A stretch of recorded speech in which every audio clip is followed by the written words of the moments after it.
Olá pessoal, sejam muito bem-vindos a mais um vídeo aqui do nosso canal. Hoje é terça-feira, dia 13 de outubro de 2020 e no vídeo de hoje nós vamos falar aí sobre os desdobramentos da final do Campeonato Paulista da Série A2, que inclusive teve treinador finalista que já deixou a equipe. Daqui a pouquinho eu vou falar para você quem que é ele.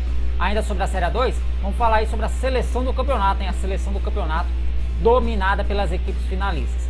Na Série A3, teve torcida aí de time que foi eliminado na primeira fase, fazendo protesto e cobrando a diretoria. Eu vou falar mais disso aí para vocês depois. Na Série C do Campeonato Brasileiro, temos aí risco de ter WO nesta quarta-feira. Uma situação de uma equipe muito complicada, viveu aí uma debandada de jogadores e a equipe corre o risco de não ter atletas suficientes para entrar em campo nesta quarta-feira em jogo atrasado da segunda rodada. Daqui a pouquinho eu vou dar mais detalhes para vocês. Então após a abertura eu volto para contar todos esses assuntos.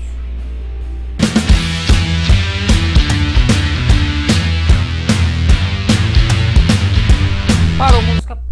Bom, gente, começando mais um vídeo aqui do nosso canal, né, para falar aí dos assuntos dessa terça-feira. Aliás, quando eu fiz a abertura, eu falei 13 de outubro, tava na minha cabeça aqui tentando lembrar o que aconteceu em 13 de outubro, né? 13 de outubro é a data daquele famoso jogo em que o Corinthians venceu a Ponte Preta no Morumbi e acabou aí saindo da fila aí de 23 anos sem título paulista. Então essa pro corintiano foi uma data bastante marcante, já 13 de outubro de 1977. Mas vamos falar sobre a Série A2, que é o nosso assunto aqui do vídeo, um dos assuntos aqui do vídeo, porque ontem eu gravei uma live, né, como vocês podem, se quiserem conferir aqui a live que eu fiz ao vivo, depois fiz um vídeo também para falar da decisão da 2 assim de uma forma mais resumida, mais direta. E só que os desdobramentos, as notícias continuaram chegando ao longo da noite. E a notícia mais surpreendente de todas elas foi a saída do técnico Alexandre Galo do comando do São Caetano. A equipe tinha acabado de conquistar o título da Série A2 e horas depois um comunicado oficial, né, da assessoria de imprensa do São Caetano comunicava aí a saída do técnico Alexandre Galo, que vai deixar a equipe aí após 20 partidas, né, quando ele conquistou 10 vitórias, foram 4 empates e 6 derrotas. Então esse é o retrospecto do Alexandre Galo no campeonato, na sua passagem, sua curta passagem pela equipe do São Caetano, né, confirmando aqui mesmo, 10 vitórias, 4 empates e 6 derrotas. Foi a breve, mas marcante passagem aí do Alexandre Galo pelo comando do São Caetano. E assim, é normal, né, depois de uma final, de uma conquista, alguns jogadores aí tomarem novos rumos. Por exemplo, o São Bento mesmo tá aí correndo o risco de perder o artilheiro Bambam, né? O Bambam, que foi um dos artilheiros do Campeonato Paulista, tem proposta, né? E um dos times aí que está especulando o Bambam é a equipe do Guarani. Vamos aguardar aí para ver o que vai acontecer. Mas agora o São Caetano está em busca de um novo técnico. O São Caetano, que já tem jogo nesta quinta-feira pela Série D do Campeonato Brasileiro contra o Pelotas, está aí em busca de um novo treinador, né? Então vamos aguardar aí os novos capítulos do São Caetano. Mas ainda falando sobre a Série A2, né, também ao final da partida, né, ao final da decisão, a Federação Paulista divulgou aí a seleção do campeonato, os 11 melhores jogadores, né, um de cada posição, e também o melhor técnico do campeonato, que na minha opinião foi merecido essa indicação. Eu vou colocar aí na tela então para vocês acompanhar comigo a seleção do Campeonato Paulista da Série A2. Vamos lá? A seleção, né, como eu disse, tem basicamente aí dominada pelos jogadores finalistas. Tem o Luiz Daniel no gol, jogador do São Caetano, né, goleiro de São Caetano. Na lateral direita, não há dúvida nenhuma, Alex Reinaldo foi um dos destaques dessa equipe do São Caetano. A dupla de zaga, o Diego Jussani do 15 de Piracicaba, que inclusive já acertou com a Portuguesa, e o Sandoval. E na lateral esquerda, o Di Maria, também da equipe do São Caetano. Aí no meio campo a gente tem o volante Fábio Bahia, que foi um dos destaques mesmo do campeonato, jogando pelo São Bento. O Daniel Costa, jogador do 15 de Piracicaba, que já acertou a sua transferência para o Manaus para disputar a Série C. E o Anderson Rosa, mais um jogador do São Caetano no meio de campo. No ataque temos o Galego, da Portuguesa Santista, o único jogador que não esteve presente nas semifinais a estar nessa seleção. O Macena, do 15 de Piracicaba, e também o Juan. E o melhor técnico, o técnico da seleção do Campeonato Paulista da Série A2, foi o Edson Vieira, técnico do São Bento, que na minha opinião foi merecido, foi uma indicação muito merecida pelo o trabalho que ele fez na equipe do São Bento, né? Pegando o time lá na zona de rebaixamento e ficando aí muito perto de conquistar o título, além de ter conquistado o acesso, né? Então a indicação do Edson Vieira foi mais do que merecida. Agora vamos falar da Série A3 do Campeonato Paulista. A Série A3 do Campeonato Paulista que neste final de semana, inclusive, tem live aí gravada aí para falar sobre os confrontos. A Série A3 do Campeonato Paulista começa suas quartas de final neste final de semana, mas a notícia que eu tenho que trazer para vocês aqui é com relação ao Rio Preto. O Rio Preto, que foi uma das equipes que não conseguiu passar para a segunda fase, né? Tinha chances na última rodada ainda, né? Precisava de uma combinação de resultados, além de vencer seu jogo contra o Linense, fato que não aconteceu.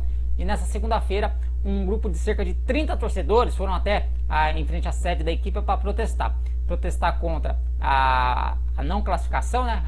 Protestar contra o time ter ficado fora da segunda fase, mas eles também fizeram outras reclamações. Uma delas foi com relação à eleição no clube. De acordo com eles, a atual diretoria organizou um pleito para se reeleger e não consultou os sócios, né? Foi um pleito ali que fizeram sem avisar os sócios. Então essa é uma das reclamações desse grupo de torcedores do Rio Preto. Inclusive o caso já foi levado à justiça. Outra reclamação deles é com relação ao fim do futebol feminino. O Rio Preto tinha uma equipe muito boa de futebol feminino, muito representativa, né? Só que aí essa equipe acabou sendo desfeita. Eles também questionam para onde foi parar o dinheiro que o clube teria direito por ser formador do atacante Romarinho, sabe? Aquele que jogou no Corinthians, que gosta de fazer umas provocações em cima do Palmeiras. Então o Romarinho atualmente joga lá no futebol da Arábia Saudita, mas o Rio Preto, como sendo clube formador, teve direito a um percentual da transferência dele de um clube para o outro, e aí os torcedores querem saber onde foi parar esse dinheiro. Então essa daqui é uma das reivindicações dos torcedores do Rio Preto, né? Um grupo de 30 torcedores que nesta segunda-feira esteve em frente lá à sede social da equipe, lá cobrando explicações para esses fatos. Agora vamos entrar no assunto Série C, né? Ontem eu gravei também uma live, né? Se quiser ver, ó, tá aqui no card aqui a live, ou você pode procurar aí nas playlists também, para falar aí sobre o desfecho da 10ª rodada do Campeonato Brasileiro da Série C e também já fazer um prognóstico da 11ª rodada. Inclusive, a 10ª rodada teve jogo nessa segunda-feira. A equipe do Vila Nova venceu o Manaus por 2-1, né? Assumiu a vice-liderança do Grupo A. A 10ª rodada ainda vai ter um jogo nessa quinta-feira, São Bento e São José, esse jogo válido pelo Grupo B.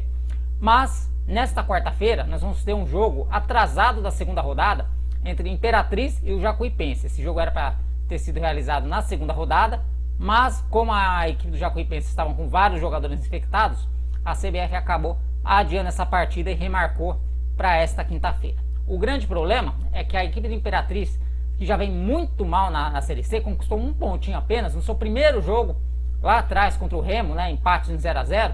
O Imperatriz ele está correndo o risco de dar WO porque está sem jogadores, isso mesmo. O Imperatriz pode não entrar em campo nesta quarta-feira por não ter o número mínimo de jogadores exigidos pela CBF. Tudo porque nesses últimos dias houve uma debandada de atletas que deixaram o clube, né? O Imperatriz tinha uma parceria com a equipe com a empresa JB Sports. Essa empresa trouxe vários jogadores e na última semana 11 dos 16 jogadores trazidos por essa empresa parceira, né, que agora é ex-parceira, acabaram deixando o time, né, não treinam mais, inclusive até já deixaram a cidade. E aí com a falta desses 11 jogadores, mais jogadores que estão entregues ao departamento médico, o Imperatriz aí corre o risco de não ter atletas suficientes para entrar em campo nesta quarta-feira contra o Jacuipense lá no Frei Epifânio. E aí o que a diretoria está tentando fazer? Tem alguns jogadores que não estão mais treinando com o elenco, que já estavam afastados, mas não haviam rescindido ainda o seu contrato. A diretoria está correndo atrás desses jogadores para ver se consegue completar o time. O time ainda tem inscrições, fichas, né, em aberto, para inscrever mais 5 jogadores e efetuar mais 3 trocas. O problema é que você tem que um prazo para estar registrando esses jogadores, né? Esse registro tem que ser feito até um dia útil antes da partida. Então não há tempo, por exemplo, se a Imperatriz contratar jogador nesta terça-feira, de colocar eles já para jogar na quarta, né? Não tem o tempo suficiente. Então o Imperatriz está correndo atrás de jogadores que já não faziam mais parte do elenco, mas ainda estavam com o contrato em vigência, que eles ainda não tinham tido o seu contrato rescindido, para tentar completar o time para entrar em campo para jogar contra o Jacuipense nesta quarta-feira. Uma situação bem complicada da equipe do Jacuipense, que nessa terça-feira ainda acabou também perdendo aí o seu fisioterapeuta. Então o Jacuipense, o Imperatriz aí numa situação muito complicada dentro e fora de campo. Então nós vamos aguardar aí o desfecho dessa história, né? E evidentemente que na quinta-feira eu vou estar gravando um vídeo para falar sobre essa situação, se realmente aconteceu o WO ou se a equipe do Imperatriz conseguiu dar a volta por cima e trazer alguns jogadores para completar o time. Bom, gente, então esse foi mais um vídeo aqui no canal, espero que vocês tenham gostado. Se você gostou, ó, deixa seu like, se você ainda não é inscrito, se inscreva, clica no sininho também para você ser avisado sempre que saírem vídeos ou lives novas. Nessa quarta-feira ainda tem uma live, aliás, nessa terça-feira ainda tem uma live para falar sobre a rodada de meio de semana da Série D. Série D também aí já caminhando para metade da sua primeira fase. Então, para você ficar por dentro de tudo aí que acontece no canal, ó, deixa sua inscrição aqui, clica na inscrição para você não perder nenhum vídeo. Por enquanto eu vou ficando por aqui. Um grande abraço a todos e até a próxima.